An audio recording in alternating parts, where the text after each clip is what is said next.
Chocolate দিয়ে ব্যবসা শুরু করেন, লোন নেওয়া লাগবে না। তারপরে কি কলা, লোন নেওয়া লাগবে না। তারপরে কি কাপড়, লোন নেওয়া লাগবে না।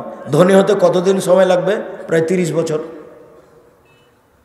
তা আমি যে একদিনই ধনী হতে চাচ্ছি, কি করতে হবে? তো তুমি তো হিরোইন কিনেছো কলকাতায়, বিক্রি করেছো ঢাকায়। আমি তো এটা কোনোদিন বলিনি, আমি এটা বলিও না। লোন নিয়ে ব্যবসা আমি করব না, আমি তো চকলেট দিয়ে করব। আরে চকলেট দিয়ে ব্যবসা করব কেন? আমার বাপের জমিদারি আছে, নওগাঁ জেলায় বাড়ি, 10 বিঘা জমি বিক্রি করে কোটি টাকার ব্যবসা করব। হ্যাঁ, বাপের বেটা আছো, করো না তুমি। আমি তো সেটাই চাচ্ছি। আমি তো শ্বশুরের কাছে টাকা নিতে নিষেধ করেছি। আমি বলেছি যৌতুক হারাম। ভিক্ষা করার টাকা দিয়ে চাউল কিনে ভাত খেয়ে ইবাদত কবুল হবে। শ্বশুরের কাছে টাকা নিয়ে ওই টাকা দিয়ে চাউল কিনে ভাত খেয়ে ইবাদত কবুল হবে না। 24 ঘন্টার মধ্যে শ্বশুরের বাড়ি থেকে যা কিছু আছে, সাইকেল আছে, ফার্নিচার আছে, ঘড়ি আছে, কাপড় চোপড় আছে, আগামীকাল সন্ধ্যা হতে হতে সব ফেরত দিতে হবে।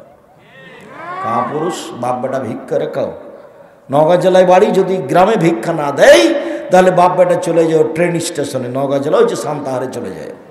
সকালে যাবে, বিকালে ফিরে বাপ বেটা এভাবে ভিক্ষা চাইবে, মানুষ দিবে ভিক্ষা। ভিক্ষা করে খাও।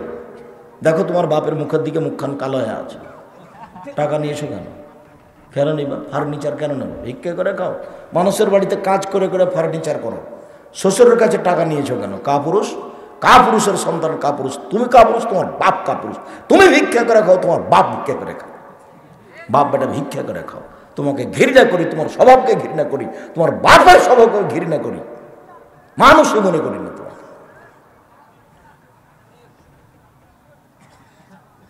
ভিক্ষা করে খাবো কেন? মানুষের বাড়িতে কাজ করে খাবো। আমি ভিক্ষা করে খেতে বলিনি, আমি বলেছি কাজ করে খেতে হবে, ব্যবসা করে খেতে হবে। রাজশাহী চাঁপাইনবাবগঞ্জের মতন লোককে ওই চাকরি করে খেতে হবে না। চাকরি করলে মাসে 20,000 বেতন পাওয়া যাবে, 25 দিনই শেষ হবে, আর 5 দিন খালি ধার কর্জ করে যাবে। ওইটা নয়, ব্যবসা করে খেতে হবে। গরিব মানুষের পাশে দাঁড়াবো, কোটি কোটি টাকা ইনকাম করবো, অসহায় মানুষের পাশে দাঁড়াবো। এই জন্য এই এত টাকা ইনকাম করে কি করবা? গরিব মানুষের পাশে দাঁড়াবো, এই জন্য। বাস, নেতাকে উঠানোর জন্য, নামানোর জন্য টাকা ইনকাম করি না। কিসের জন্য করি? ফকির মিসকিন অসহায় মানুষের পাশে দাঁড়াবো, এই জন্য। কোটি টাকা ইনকাম করবো, ঘুমের ঘরে ব্যবসা করব, টাকা ইনকাম করবই। এই জিদ কেন? কার পাশে দাঁড়াবো? এই জন্য, গরিব মানুষের পাশে দাঁড়ানোর জন্য। জান্নাত কিনা নিব। আরে সালাত আদায় করে জান্নাত পাওয়া যায়, কিনা যায় না। সিয়াম পালন করে জান্নাত পাওয়া যায়, কিনা যায় না। হজ করে জান্নাত পাওয়া যায়, কিনা যায় না। আমি তো হজ করছি, সালাত আদায় করছি, পাবো আশায়, এটা থাক, আমি জান্নাত কিনে নিব। টাকা দিয়ে দেবো অসহায় মানুষকে, দিয়ে আল্লাহকে বলবো জান্নাত কিনে নিয়েছি। তুমি যখন বলেছ, আল্লাহ তুমি যখন বলেছো যে টাকা দেওয়ার মাল দিয়ে জান্নাত কিনে না, আমি বেচে দিলাম, তোমার কাছে কি বিক্রি করে দিলাম, নিয়ে নাও, তো আমিও টাকা দিয়ে কিনে নিয়েছি। যার কারণে তো রাসূল সাল্লাল্লাহু আলাইহি সাল্লাম বলেছেন যে জিজ্ঞাসা করা হলো মানুষের জীবনে সবচেয়ে বড় কাজ কি, ভালো কাজ কি? মানুষ তো অনেক কাজ করে। কি করে? কোরআন তেলাওয়াত করে। কি করে? সুবহানাল্লাহ বলে। কি করে? হজ করে। কি করে? সালাত আদায় করে। কি করে? সিয়াম পালন করে। অনেক কাজ করে। তো সবচেয়ে ভালো কোনটা? মানে সবচেয়ে ভালো হলো দুস্থ গরিব ফকির মিসকিনকে খেতে দেওয়া, তুতি মুক্ত। এটা হলো সবচেয়ে ভালো কাজ। রাসূল সাল্লাল্লাহু আলাইহি ওয়াসাল্লাম বলছেন, আরে শোনো শোনো শোনো, জান্নাতে খুব উন্নত মানের পদার্থ দিয়ে কিছু জান্নাত তৈরি করা আছে ঘর। বাহির থেকে ভিতর দেখা যায়, ভিতর থেকে বাহির দেখা যায়, খালি টক টক টক টক টক করছে, ঝকঝক ঝকঝক করছে। আল্লাহ নবী, এত দামি ঘরে কে যাবে? এত দামি ঘরে কে যাবে? তখন আল্লাহ রাসূল বলছেন, মাতা তো আমা, ফকির মিসকিন দুস্থ গরিবকে খেতে দেয়, সে যাবে। এটা আল্লাহ রাসূলের মুখের ভাষা, আপনাকে আমি বাংলা করে শোনাচ্ছি। আম গাছে জাম ধরতে পারে, ধরে না। অমাবস্যার রাতে চাঁদ উঠতে পারে, উঠে না। শুয়ের ছিদ্র দিয়ে লাঙ্গলের ফল ঢুকতে পারে, ঢোকে না। শুয়ের ছিদ্র দিয়ে লাঙ্গলের ফল ঢুকে যেতে পারে, আম গাছে জাম ধরে যেতে পারে, অমাবস্যার রাতে চাঁদ উঠে যেতে পারে, এগুলো ঘটে যেতে পারে। আমি যে কথা বললাম এতে সন্দেহ আছে বলে কিয়ামত পর্যন্ত চেষ্টা করলে সরিষা ঢোকানো যাবে না। তার নাম বুখারী, মুসলিম। সম্মানিত দিনী ভাই বোন, আমরা বলছিলাম আবু মুসা আশআরী রাদিয়াল্লাহু তাআলা আনহু বলেন, রাসূল সাল্লাল্লাহু আলাইহি ওয়াসাল্লাম বলেছেন, পৃথিবীর মানুষ 3টা কাজ করো। সামাজিক কাজ। এক, আতেমুল জায়া, দোস্ত গরিব ফকির মিসকিনকে খেতে দাও। দুই, উদুল মারিজা, অসুস্থ মানুষকে দেখতে যাও। তিন, ফুকুলানি, জেল হাজতে আছে যারা তাদেরকে জেল থেকে বের করার ব্যবস্থা করো। বুখারী মুসলিম তিনটা আদেশ, সামাজিক আদেশ। দলীয় দাপটে নির্দোষ মানুষকে 1 নম্বর আসামি করে জেলে আছে, জেল দেওয়া হয়েছে। নওগাঁ জেলে 20 বছর থেকে জেলে আছে। ও নিজেও জানে না আমি কেন জেলে। জজ জানে না ঘটনা কি, উকিলও জানে না ঘটনা কি, শুধুমাত্র যে সাজিয়েছে টাকা দিয়ে সেই জানে। কথা কি বুঝাতে পারছি?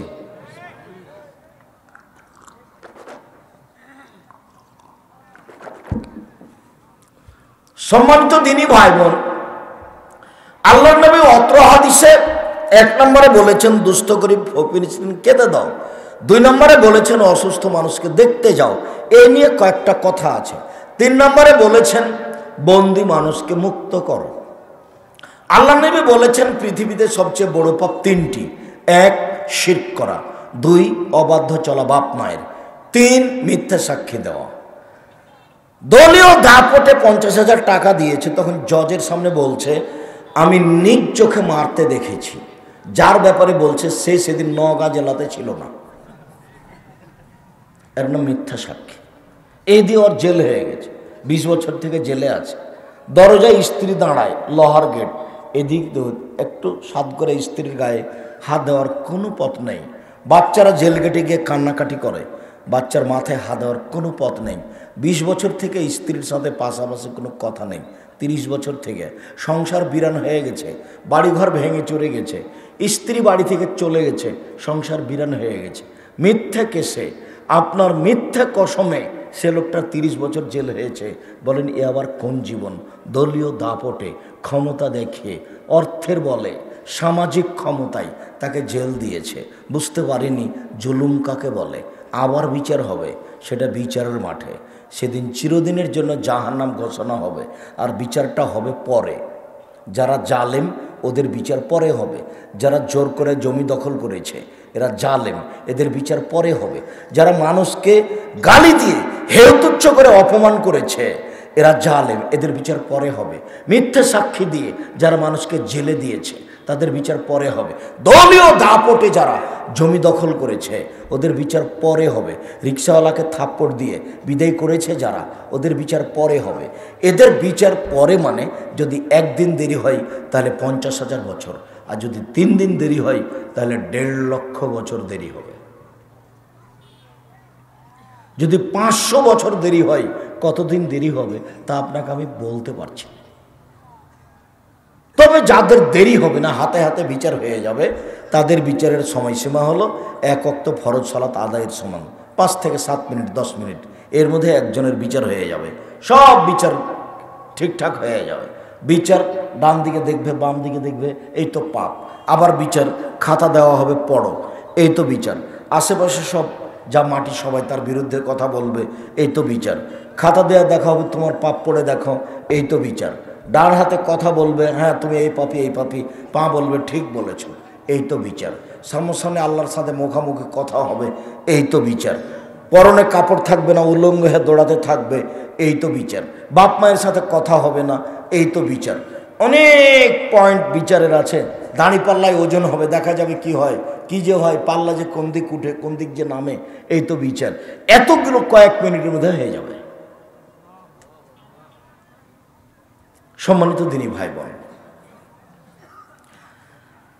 মধ্যের বাক্যে আল্লাহ রসুল বললেন উদুল মারিজা, অসুস্থ ব্যক্তিকে দেখতে যাও। রসুল সাল্লাল্লাহু আলাইহি ওয়াসাল্লাম বলেন লিল মুমিন আলাল মুমিন সিত্ত খেসালিন, পৃথিবীর মানুষ মনে রেখো, একজন মুসলমান আর একজন মুসলমানের কাছে 6টা জিনিস পায়, আমি পাই আপনার কাছে। 1, ইয়াউদহু ইযা মারিজা, অসুস্থ হলে দেখতে যেতে হবে। আমি অসুস্থ হলে আপনি দেখতে আসবেন, এটা আমি আপনার কাছে পাই।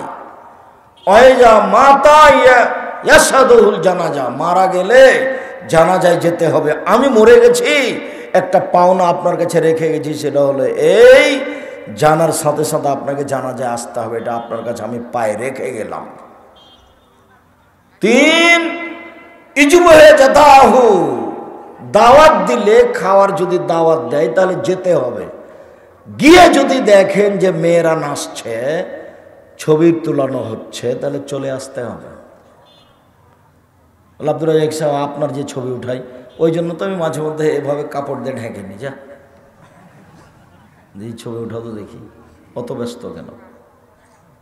তাহলে এখন যে উঠছে এর জবাব আমি দিতে পারবো না, তবে আমি এত সুবিধা ভোগ করি যে এখানে আমি কথা বলছি, সারা পৃথিবী দেখছে।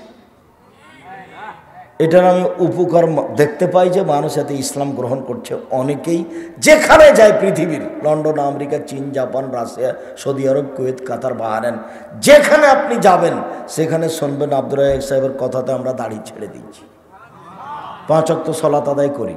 আপনি যান আসামে, বলছে লাথি দিয়ে ওই ক্রাম বোর্ড ভেঙে দিয়েছি, দিয়ে আগুনে জ্বালিয়ে দিয়েছি। আমরা যদি কোনো সময় যাই কোনো বিমানবন্দরে, কোনো দেশে, খালি দেখবো যে মানুষ পিছন দিক থেকে ছুটে চলে আসছে। সব এই মিডিয়ার মাধ্যমে, এগুলো মিডিয়া মাধ্যম, যার কারণে আগে আমার সামনে এইসব মিডিয়া কেউ রাখতে পারতো না, এখন পারে, ওই সুবিধা দেখার কারণে। তো আমি এই সুবিধার্থে দিনের খাতিরে এইটুকু মেনে নিয়েছি, আল্লাহ ভালো জানেন। তবে অনেক বেশি উপকার, অনেক অনেক উপকার। সম্মানিত দিনী ভাই বোন, আমি বলেছি আমার মনে বড় শখ, আমি এদেশের মাটিতে উন্নত মানের প্রতিষ্ঠান গড়বো ইনশাআল্লাহ, যেখানে ছেলে মেয়ে বাংলা, ইংরেজি, আরবি উন্নত মানের শিক্ষা অর্জন করে জাতির অন্যায়ের বিরুদ্ধে লড়বে, মুখে কলমে মিডিয়ায়। মুখে বলছি, মিডিয়া দেখতে পাচ্ছেন, কলম একটু পরে আসবে। যার জন্য একটা লোক, একটা ছেলে, আমি যখন উঠে আসি তখন আমাকে বলছে আমি আল ইতিসাম পত্রিকার এজেন্ট। তখন আমি বলছি ধন্যবাদ, জাজাকাল্লাহ খায়ের, আল্লাহ তোমাকে জাজায় খায়ের দান করুক। জাতির নিকটে 50টা প্রশ্নের উত্তর দিই প্রত্যেক মাসে, 12 জন মুফতি দিয়ে ফতোয়া ঠিক করি, 16, 18, 20 জন কর্মচারী আছে, লক্ষ লক্ষ টাকা এর পিছনে খরচ আছে, শুধুমাত্র সঠিক দিন জাতির সামনে প্রকাশ করার জন্য। শিরক মুক্ত প্রতিষ্ঠান জামিয়া সালাফিয়া, বিদআত মুক্ত প্রতিষ্ঠান জামিয়া সালাফিয়া, দল মুক্ত প্রতিষ্ঠান জামিয়া সালাফিয়া, সংগঠন মুক্ত প্রতিষ্ঠান জামিয়া সালাফিয়া, একমাত্র আল্লাহকে সন্তুষ্ট করার প্রতিষ্ঠান জামিয়া সালাফিয়া। জামিয়া সালাফিয়া ডাঙ্গিপাড়া পবা রাজশাহী, জামিয়া সালাফিয়া রূপগঞ্জ নারায়ণগঞ্জ ঢাকা, জামিয়া সালাফিয়া তেঘরা বিরল দিনাজপুর, জামিয়া সালাফিয়া 6 মাইল বাবুগঞ্জ বরিশাল। এগুলো চলন্ত প্রতিষ্ঠান। আর আপনার বাড়ির পাশে যেটা জামিয়া সালাফিয়া ডাঙ্গিপাড়া পবা রাজশাহী, এইটা 26 বিঘা জমির উপর অবস্থান করে।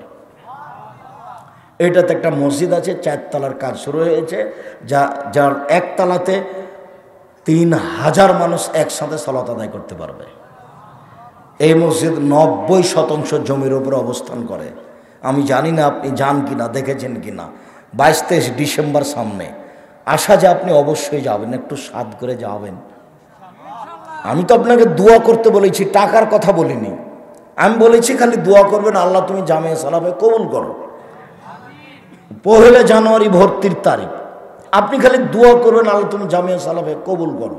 আর টাকার ব্যাপারে বলেছি আমি যে শিরক মুক্ত প্রতিষ্ঠান জামিয়া সালাফিয়া, বিদআত মুক্ত প্রতিষ্ঠান জামিয়া সালাফিয়া, দলমুক্ত প্রতিষ্ঠান জামিয়া সালাফিয়া, সংগঠন মুক্ত প্রতিষ্ঠান জামিয়া সালাফিয়া, একমাত্র আল্লাহকে সন্তুষ্ট করার প্রতিষ্ঠান জামিয়া সালাফিয়া।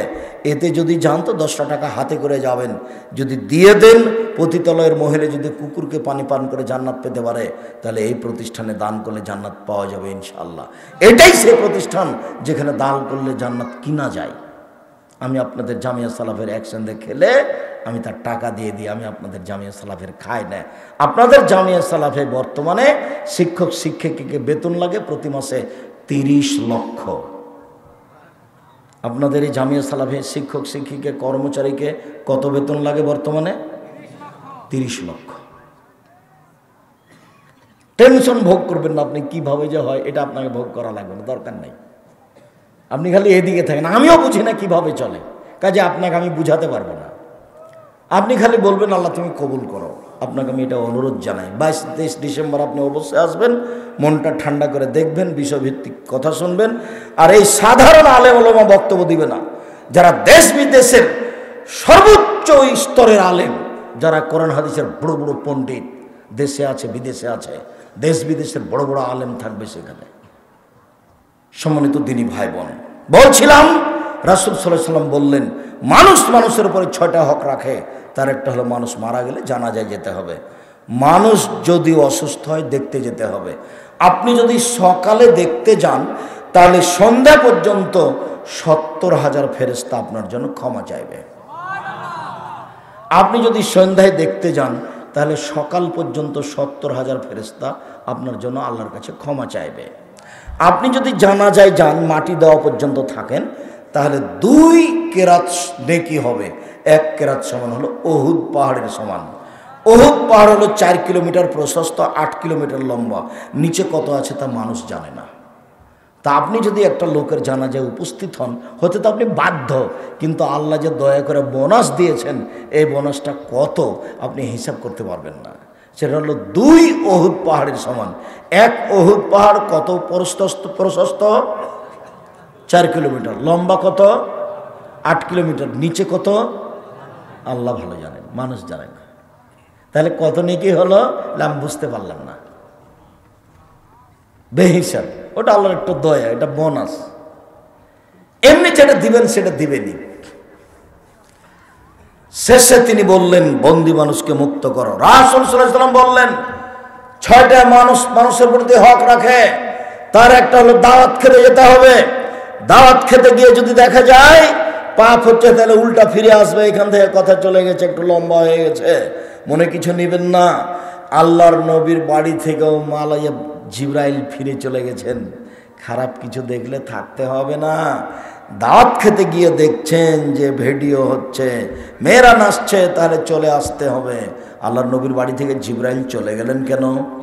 একটু চলে, ওই বাচ্চাটা যে আপনার কাছ থেকে উঠলো আপনি খেয়াল করলেন না? যারা আপনারা পাশে দাঁড়িয়ে আছেন, কিছুক্ষণ পরে কিন্তু দাঁড়িয়ে থাকতে চলে যেতে মন চাইবে। সামনে এসে বসেন, শান্তি পাবেন। আর আমি দাঁড়িয়ে থাকা মানুষের সামনে বক্তব্য দিতে রাজি নই, জায়গা থাকলে। আমি আপনাকে অনুরোধ করছি সামনে এসে বসেন, যদি সম্ভব না হয় তাহলে কেটে পড়তে হবে। আল্লাহর রাস্তায় ধীরে হেঁটে বাড়ি চলে যান। মানে আপনাকে আমি অনুরোধ জানাচ্ছি বসতে, কেননা আল্লাহ নবী কথা বললে বসতে বলতেন। আর আপনি আমার জন্যই এসেছেন, আমি আপনার জন্য এসেছি, অন্য কোনো কথা নাই এখানে। আর আমি নির্বাচনে ভোট চাইতে আসিনি, আমি এখানে ভোট চাইতে আসিনি, এমন কাজ আমি করি না। আর জীবনে আমি কোনোদিন অপ্রয়োজনীয় বাক্য বলিনি। 32 বছর চলছে বক্তৃতার জীবন। কতদিন চলছে? 32 বছর, 90 সাল থেকে মাঠে আছি। কোনোদিন অপ্রয়োজনীয় বাক্য বলিনি, কোনোদিন কেসা কাহিনী বলিনি, কোনোদিন কারো বিরুদ্ধে বক্তব্য দিইনি, কোনোদিন মাঝহাব নিয়ে কথা বলিনি। পুরো 32 বছরকে যদি তন্ন তন্ন করে তদন্ত করেন, কোথাও পাবেন না আমি যে মাঝহাবের বিরুদ্ধে কথা বলছি। ও পাতাই পড়ি না আমি। সম্মানিত দিনী ভাই বোন, আমি আপনাদেরকে সামনে বসে এসে আলোচনা শোনার জন্য অনুরোধ জানিয়ে বলছি, পৃথিবীর মানুষ শুনে রাখুন যা মুহাম্মদ সাল্লাল্লাহু আলাইহি সাল্লাম বলেছেন। একদা আল্লাহর নবী খুব সকালে চিন্তিত, মনটা খুব ভারী।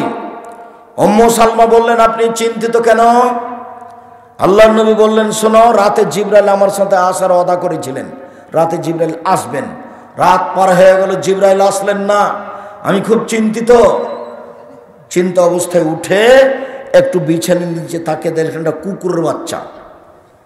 কুকুরের বাচ্চাটাকে টেনে বের করে ফেলে দিলেন, সেখানে একটু পানি ছিটিয়ে দিলেন। ছিটাতে না ছিটাতে জিবরাইল চলে এসেছেন। আল্লাহর নবী বলেন কি ব্যাপার, আপনি না আমার সাথে ওয়াদা করেছিলেন রাতে আসবেন, রাতে আসলেন না কেন? তো জিবরাইল বলছেন আরে এসেছিলাম তো, আমি ঘুরে গেছি, আপনার দরজা থেকে ঘুরে গেছি, আপনার ঘরে ঢুকিনি। যেই ঘরে কুকুর থাকে, যে ঘরে ছবি মূর্তি থাকে, সে ঘরে আমরা ঢুকি না। তা আপনার ঘরে খাটের নিচে কুকুরের বাচ্চা ছিল, সেই জন্য ফিরে গেছি। এই যে আপনি দূর করার সাথে সাথে পানি ছিটিয়ে দিয়েছেন আর চলে এসেছি। ও তো আসতে গাড়ি ঘোড়া লাগে না, মোটর সাইকেল লাগে না, বাস তাহলে জিবরাইল ফিরে গেলেন মুহাম্মদ সাল্লাল্লাহু আলাইহি সাল্লামের বাড়ি থেকে। কেন ফিরে গেলেন মনে থাকবে না মনে হয়। খাটের নিচে কুকুরের বাচ্চা ছিল, আর বলার সময়তে বললেন যে আমরা যে ঘরে ছবি মূর্তি থাকে আর যে ঘরে কুকুর থাকে সে ঘরে আমরা ঢুকি না। আমাদের বাড়িতে যে পাতাতে, বইয়ের পাতাতে যে ছবি মূর্তিটা আছে ওটা আমরা করি, ওই কালি দিয়ে মুখটা নষ্ট করে দিই, কালি দিয়ে মুখটা নষ্ট করে দিই, নাহলে ওই পাতাটাই ছিঁড়ে ফেলি, আর না হলে ওর উপরে কাগজ লাগিয়ে দিই। আর আপনার বাড়িতে আপনার বাপের ছবি সুন্দর করে সাজিয়ে রেখেছে। আপনি অশিক্ষিত বর্বর সন্তান। আপনাকে আমি যদি অশিক্ষিত মূর্খ প্রমাণ করতে না পারি, জাতির সামনে বক্তব্য দিব না। ওই সময় তো হাঁচি ছাড়লে উত্তর দিতে হবে, তবে যার হাঁচি এসেছে তাকে বলতে হবে আলহামদুলিল্লাহ, তারপর আপনি বলবেন এরহামাকাল্লাহ, বলতেই হবে, বলতে বাধ্য। তো নামাজের মধ্যে যদি ওর হাঁচি আসে তাহলে ও আলহামদুলিল্লাহ বলবে, কিন্তু আপনি উত্তর দিতে পাবেন না। বোঝা গেল না কথা? যে সলাতের মধ্যে পাশের লোকটার হাঁচি এসেছে, তো ও তো আলহামদুলিল্লাহ বললো, আমি এখন কি করব? আমি আলহামদুলিল্লাহ বলতে পাবো না সলাতের মধ্যে, বাইরে উত্তর দিতে হবে, কথা আল্লাহ রাসূল বললেন। তারপরে তিনি বললেন ইসাল্লামু ইযা লাকিয়াহু, সাক্ষাৎ হলে সালাম দিতে হবে। আমাদের দেশে শিক্ষিত মানুষেরা, এমপি মন্ত্রী চেয়ারম্যান মেম্বারেরা অপেক্ষায় থাকেন, ওই ছেলেটা সালাম দেবে, ওই ছেলেটা সালাম দেবে, ওই ছেলেটা সালাম দেবে, দেয়নি, তখন দুইজন চলে গেছে, সালামই দেয়নি। আর এখনো মিশরে দেখে আসলাম, সৌদি আরবে, মিশরে ওরা এখনো বুঝতে পারেনি যে এমপি মন্ত্রীকে পরে সালাম দিতে হবে, রিক্সাওয়ালাকে আগে দিতে হবে। এটা ওরা বুঝেনি। ওরা বুঝেছে যে আগে সালাম দিবে সে সবচেয়ে ভালো, যে আগে সালাম দিবে সে সবচেয়ে ভালো। অতএব আমি একজন এমপি রিক্সাওয়ালাকে বলছি আসসালামু আলাইকুম, এই ছেলে অমুক জায়গায় যাবা? আগে কি বলছে এমপি রিক্সাওয়ালাকে? আসসালামু আলাইকুম, অমুক জায়গায় যাওয়া। ওরা এখনো বুঝতে পারেনি যে আমাকে ওই সালাম দিবে। ওরা এখনো মনে করেছে নবী বলেছেন সবচেয়ে উত্তম ব্যক্তি ওই যে আগে সালাম দেয়। মুহাম্মদ সাল্লাল্লাহু আলাইহি ওয়াসাল্লাম বলেছেন সবচেয়ে খারাপ বর্বর জঘন্য শয়তান মানুষ ওই যে পরে সালাম দেয়। ও কৃপণ, আবখাল, সবচেয়ে কৃপণ, বদ। সালামের অপেক্ষা আছে, কেন দেয় না, কেন দেয় না, কেন দেয় না? হ্যাঁ বেটা সালাম দিস না কেন রে? শরীয়ত উল্টে আছে। এটা বাংলাদেশ, তবে এটা নওগাঁ জেলা, রাজশাহীর অন্তর্ভুক্ত। এটা সিলেটও নয়, এটা ফরিদপুরও নয়, এটা আপনার চট্টগ্রামও নয়। ওরা হলো শিরক আর বেদাত দিয়ে ভরা। আব্দুর রাজ্জাক সাহেব আমাদের নওগাঁ এলাকাও একটু শিরক বেদাত দিয়ে ভরা হতে পারে। সম্মানিত দিনী ভাই বোন, অত্র ছটের শেষে আল্লাহ নবী বললেন প্রতিবেশী বাড়িতে না থাকলে তার কল্যাণ কামনা করতে হবে, জরুরি কল্যাণ কামনা, পরস্পরে কল্যাণ কামনা। এই ছেলে কোনোদিন দল করে না জানি, যদি দল করে না খালি মনে চাইবে ও মরে না কেন, ও বিপদে পড়ুক, ও বিপদে পড়ে গেলে বলবো ঠিক আছে, ঠিক আছে বেটা, ঠিক আছে। দল করলে তোমার ভিতরে সংকীর্ণতা আসবে, দল করলে তোমার ভিতরে সংকীর্ণতা আসবে। শয়তান খালি বলবে ওর বদনাম কর, ওর বদনাম কর, ওর বদনাম কর। শয়তান আপনাকে খালি পাগল করে ছাড়বে। সেজন্য এইসব পথে যাবেন না।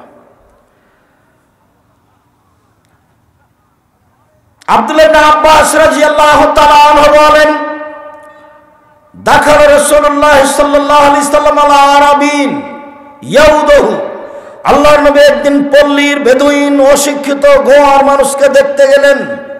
আল্লাহর নবী পৃথিবীর সবচেয়ে বড় মানুষ হওয়ার পরেও মেথর, মুচি, ডোম, হাঁড়ি, রাখাল, কিষান ওদের বাড়িতে দেখতে যেতেন। পল্লীর বেদুইন অশিক্ষিত মানুষকে তিনি দেখতে গেলেন। তার একটা নীতি ছিল, কানান নবী সাল্লাল্লাহু আলাইহি সাল্লাম, আল্লাহর নবীর নীতি ছিল যখনই কোনো অসুস্থ মানুষকে দেখতে যেতেন তখন তিনি বলতেন লা বাসা তাহুর, ইনশাআল্লাহ কোনো সমস্যা নেই, ভালো হয়ে যাবে, কোনো সমস্যা নেই, ভালো হয়ে যাবে। এই কথাটা আগে বলতেন। তো বেদুইন মানুষের কাছে গিয়ে, পল্লীর অশিক্ষিত মানুষের কাছে গিয়ে বললেন লা বাসা তাহুর, কোনো সমস্যা নেই, ইনশাআল্লাহ ভালো হয়ে যাবে। যেমন এই কথা বলা হতো, পল্লীর মানুষ বুঝে না, ও তখন বলছে কাল্লা, কখনো নয়, অসম্ভব হতে পারে না, আপনার কথা ঠিক নয়।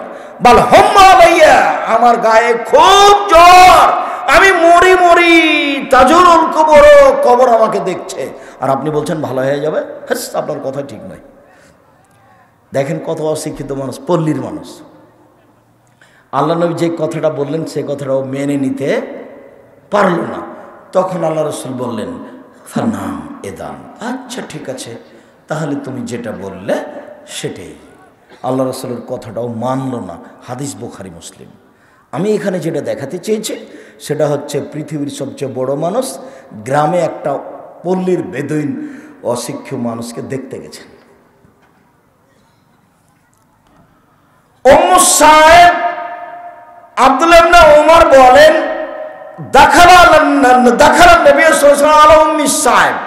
আল্লাহর নবী একদিন একটা মহিলাকে দেখতে গেলেন।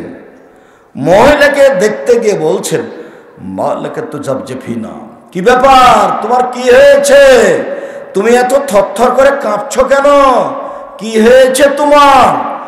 তখন মহিলা বলছে যে হম্মা আলাইয়া বারাকাল্লাহু, গায়ে খুব জ্বর, আল্লাহ যেন এতে বরকত না দেয়, গায়ে খুব জ্বর, আল্লাহ যেন জ্বরে বরকত না দেয়।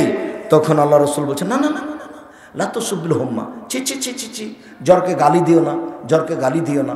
ফাইন্নাহা তুজহিবু খাতায়া বানি আদম কামা ইজহুল কিরো খাবালসাল হাদিদে, কামারের ভাটিতে, কর্মকারের ভাটিতে, কর্মকারের হাপড় যেখানে বাতাস দিয়ে আগুন জ্বালায়, ওই আগুনে লোহা, স্বর্ণ, চাঁদির ময়লাকে যেভাবে দূর করে দেয়, আদমের ছেলেমেয়ের পাপকে জ্বর সেভাবে দূর করে দেয়।